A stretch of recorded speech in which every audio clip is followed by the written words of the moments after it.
I am in Toms River, New Jersey, on the hard-hit New Jersey coastline.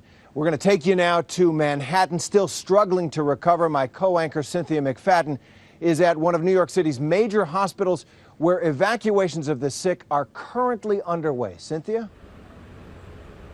Good evening, Terry. That's right. Well, New York began to wobble back to her feet today. The New York Stock Exchange opened and some buses are running, but I am standing in front of the third major hospital to shut down since the storm. This is the legendary Bellevue. Yesterday, when they began the evacuation, there were 725 patients inside. Tonight, there are still about 200 patients inside, along with 200 members of the National Guard who are helping carry them down, sometimes as many as 18 stories. You know, we began the day here, but we spent much of it in another community, yet another community, where the devastation is still to be fully unpacked. A community just outside of New York, the Rockaways. This morning, the word went out. Backup generators operating since Monday night had failed.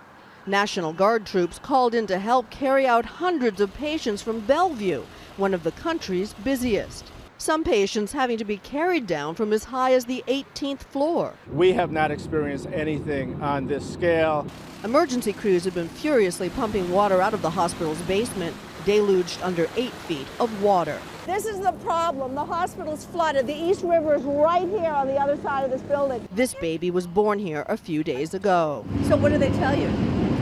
That they have no light and the system is down. Everything is just wait for them to call to reschedule the appointment for the baby. This afternoon, we made our way to a remote part of New York, across the river in the Rockaways.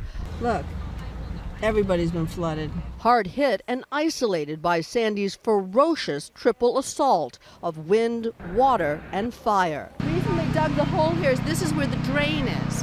Every single home we saw was damaged. 21 of them burned to the ground. It's a landscape peppered with melted cars, staircases leading nowhere, as residents' possessions were lined up along the sidewalks. Look at this, just house after house, every single house. These people's lives have just been turned upside down. One popular local restaurant, the Harbor Light, reduced to an awning and an American flag. You want to understand how hot that fire was and how quickly it moved? Take a look at this. Brand new. Is everybody okay? Yeah. Everybody's here. Here, where the Manhattan skyline is visible in the distance, we found the residents angry, feeling forgotten. They say that nobody has been here yet to help them. I'm pissed off, yes. But most we talked to were trying to dig their homes out, neighbor to neighbor, piece by piece. This man showed us his home, his furniture floating in his flooded living room. I would say 8 to 9 feet. I mean, this is right here where the water line stopped. Right here, the top stopped. It was scary what was here. We met a family of 3 generations. Grandpa Rudy Bird shows us around the destruction that has befallen their home.